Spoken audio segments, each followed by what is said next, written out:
happens to interest rates if we go into a recession? Well, this chart above, and thanks to our friends over at MBS Highway for allowing us to use the chart, explains what happens to mortgage interest rates every time we go into recession. And spoiler alert, rates go down. So if we look at, this is a chart that shows you all the way back from present day to 1970. So that's what we're showing, and we're showing the actual average interest rates as documented. So the shaded areas here are actually periods that were in a recession. So let's take a big old look at what we've got here so we can break it down pretty quickly. What happens when we go into a recession is the Fed is raising interest rates to slow down inflation normally. So inflation is going up.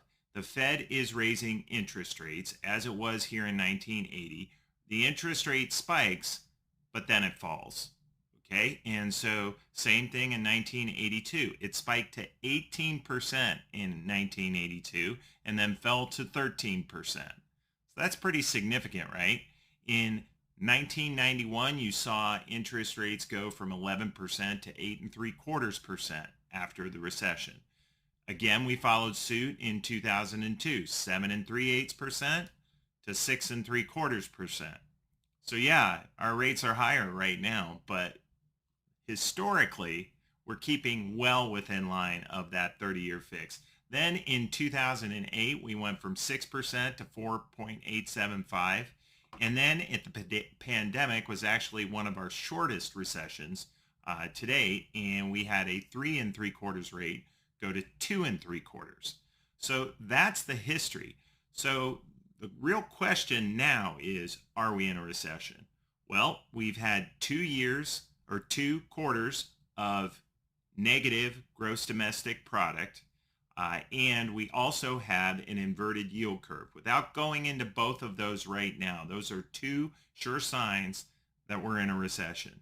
And so that 2 quarters of negative GDP, think about it, we're going to have another quarter reporting here in a couple of weeks. So if this follows suit to every other recession that we've seen and interest rates go up, then they'll fall. And that, my friends, is why we're talking to a lot of clients about doing a 7 or 10-year ARM, adjustable rate mortgage, meaning it's fixed for the first 7 years or the first 10 years. And then when interest rates fall after what we feel is certainly a recession going on right now, then you're going to see interest rates go down. You're going to have a great opportunity to refinance. So we are in a season of higher rates, but that season, just like summer, winter, spring, or fall, does not last forever.